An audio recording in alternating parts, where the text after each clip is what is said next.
Alright, let's be honest.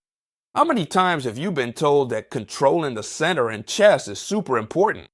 But the thing is, nobody explains why, nobody demonstrates it to you.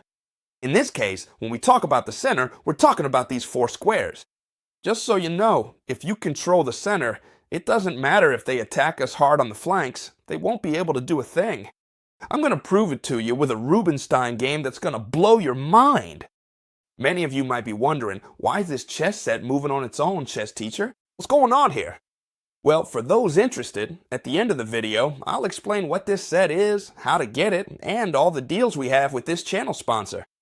So if you're interested, stay until the end, and if not, just enjoy this video because you're really going to learn a lot. With the white pieces, Rubinstein, as you can see, opted for a French defense, though starting first with the d-pawn. The typical move here is d5. And we have several options. The exchange variation, capturing here, the advance variation, playing this pawn to e5, and the two knight variations, which would be knight c3, very popular nowadays, and knight d2, the Tarrasch variation, which for a long time was the favorite of most grandmasters. In this game, knight c3 is played. As you can see here, the pawns make way for the knight to pass through, right? The idea behind this knight c3 is that now a typical move like c5 would be a mistake. Why? Because quite simply, a pawn would be lost, since pawns would be exchanged here. Then a line would open for the queen, and this pawn would end up being captured with pawn takes pawn, and knight takes pawn. If you don't understand, it's okay. The idea is for you to keep improving your calculation. Yes, that's why I'm not moving the pieces. In this game, knight x6 was played, which is the main variation. And many of you will say, well, knight f6. Honestly, it scares me a bit because of this kind of advance. This shouldn't scare us because this knight simply comes here and then prepares this kind of advance to c5. So this shouldn't be scary for us. In the game, e5 wasn't played. Instead, another of the main variations was played, which is this bishop to g5. What's the idea behind bishop g5? Well, it's very simple. The idea is to pin this knight, right? As you can see, this bishop is being very active now. It pins this knight and threatens this pawn advance, pinning it and winning the piece. That's why black only has two options here. The main variation, which would be exchanging the d-pawn for the e-pawn, and it would go like this. I'll recite it from memory so you can improve your tactics. D takes e4, knight takes e4, bishop e7, and then knight takes f6 would follow, and the correct move is takes f6, doubling the pawns, but the king will castle on the queen side and absolutely nothing would happen. The game continued with bishop e7, a perfectly logical move, and white pushes with e5. What should black do here? Well, the idea is simple. They absolutely have to move the knight, and I think there's no better option than moving it to d7. It's true that black becomes very passive, but they can always counterattack with this pawn over here. The idea here is that white should exchange this bishop to avoid losing time, since it was also being attacked by the queen, and trading it would be the best option. And after the trade, the best option for white is to play queen d2 to quickly castle queenside. We're in a game where white is going to castle long, and black is going to castle short. You're going to see the importance of the center because you're really going to be very surprised.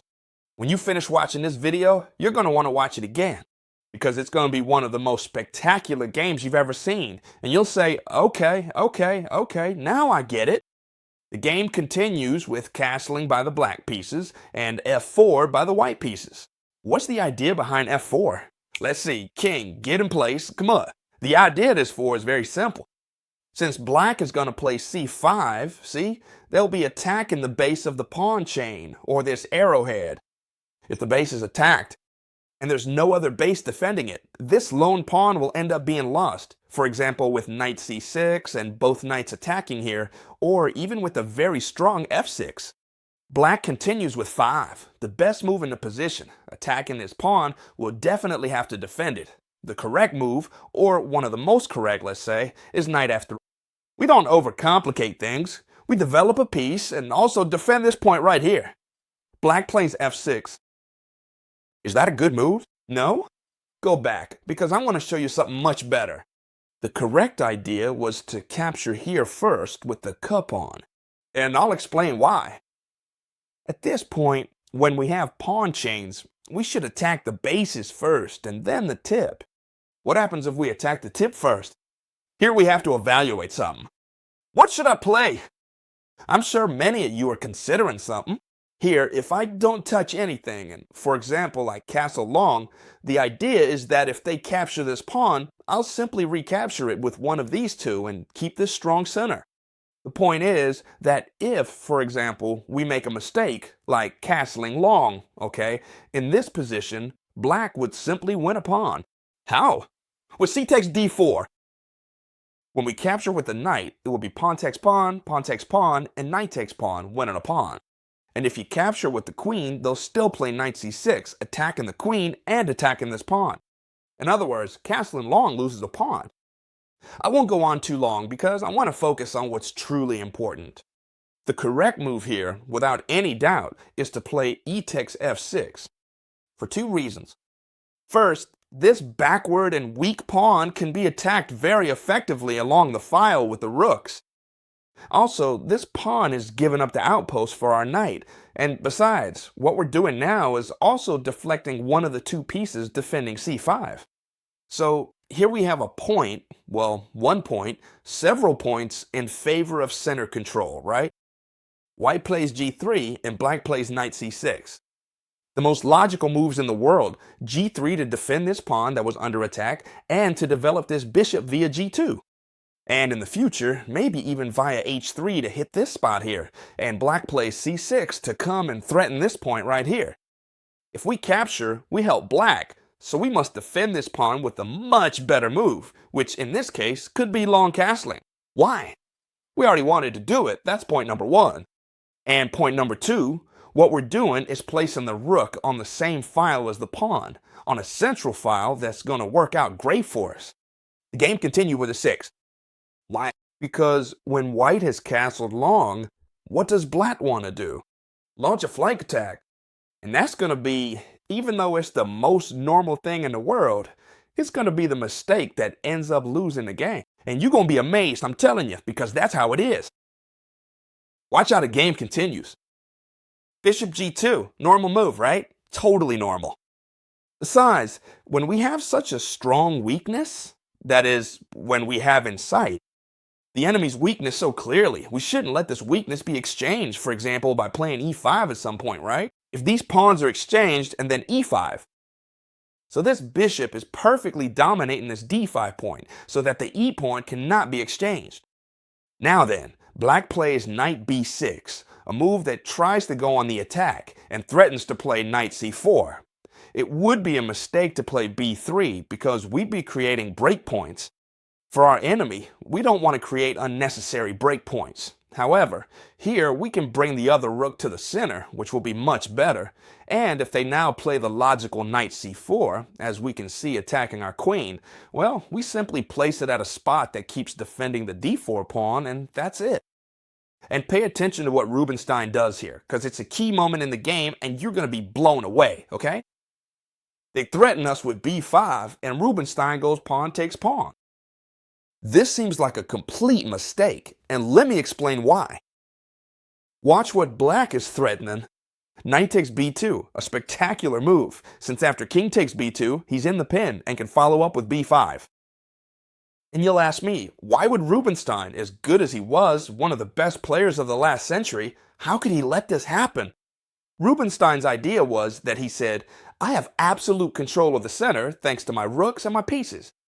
It's not going to do my opponent any good to carry out this attack, and of course, he let him play this knight takes b2. He continued with king takes b2, that knight was captured, and indeed he let that b4 happen. Don't tell me this wouldn't scare you guys. This knight right now is so scary that you can't even tell where the attack is coming from. They're going to take here, they're going to bring in the rook. Well, Rubinstein effectively said, if you don't have the center, you won't be able to attack me well.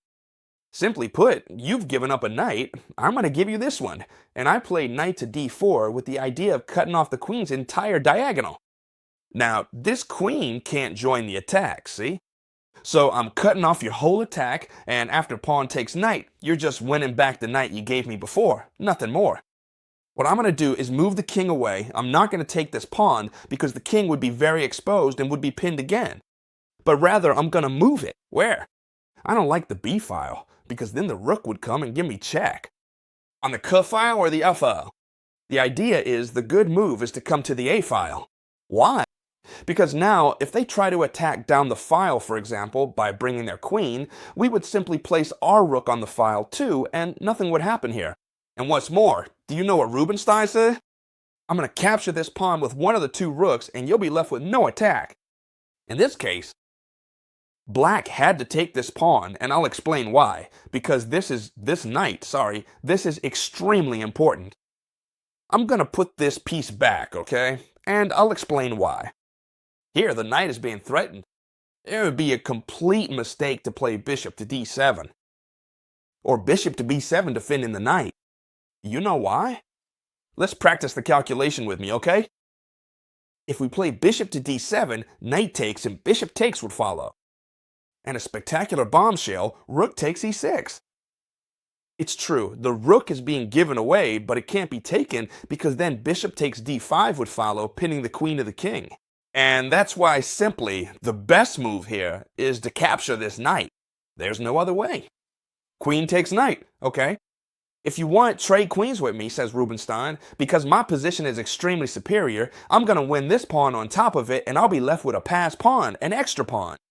This is spectacular. That's why Black says, well, better yet, I'll play rook to b8 and go to the file, and now, how do I win this pawn? How would you do it? Well, for example, with rook to e3, I threaten it with two pieces. You only defend it with one. There's nothing to be done. The Black player is realizing that he can't attack through here. He doesn't have the center, so he can't do anything in the center. So I'm going to try to attack on the king side. Well, don't worry, I'll just capture this pawn. I don't care if you take there. Why? Because if you take me, which is what happened in the game, I'm going to take with the g pawn so that I'm opening the file for my rook, and your king is very exposed. The game continued with bishop to d7 and c6, putting a lot of pressure on this bishop. Look how Rubinstein ended up putting a lot of pressure on this game. It's true that now the queen exchange happened. Queen takes queen and rook takes queen. As you can see, this position is spectacular. They must move this bishop because it's being threatened by the pawn. The bishop moves away, but simply is how it continues with bishop to h3, fixing a weakness so that they have to defend it. For example, with rook to f6, and now it's becoming clear that this bishop is better than the rook because this rook can't leave, otherwise this pawn would be lost. So this bishop right now is worth more than this rook, and simply c7, forcing the rook to move away, and now the final blow. Rook takes d5. If it's captured, rook takes c8 would follow, and basically what happened in the game is this. Black tried to take this pawn with the rook to see what would happen here with the rook exchanges. What was Black expecting? For it to continue, rook takes rook and pawn takes rook, exchanging rooks, but Rubinstein's final definitive bombshell. Bishop takes e6, as you can see. This is spectacular. Bishop takes e6. If he takes the bishop, I take the rook. So there's no other way. It's been spectacular. Now then, what would you like? To have a board like this? Look, I'm aware. I have to thank the channel sponsor because they've given me an exclusive discount for my followers. I mean, if you want a board like this, it's obviously very expensive, right? Because we're talking about the latest chess technology, there's nothing like it. It moves on its own, you can analyze games, play online, you can do it all, as you can see. I'm giving you a discount code. Let's do this. In the video description. If you want it, I'll leave it there so you can check it out. And then, once you buy it with the code ChessTeacher, on top of the current discount, they'll give you another one to make it a bit cheaper. I assure you, it's a chess set that you won't be able to stop training with. It's spectacular. Besides, for those of you who are a bit lazy like me, it'll come in handy because look at what I've done. I told it, look, while I explain things to him, just set up the pieces for me, because I'm too lazy. And meanwhile, it's setting up the pieces for me. So it's a spectacular chess set. You know, we have a great relationship with our friends at Chestnut. So there you have it. For everyone who wants this chess set, of course, if you don't, that's fine. For those who do, I've left that little discount I got for you from the brand. So I hope you loved this video. If you like these kinds of videos, let me know in the comments because I love reading all your feedback. Give me a big thumbs up, because I work really hard to bring you this fresh and fun content. And I'll see you tomorrow, if you're a subscriber, in the next new video, friends. Bye.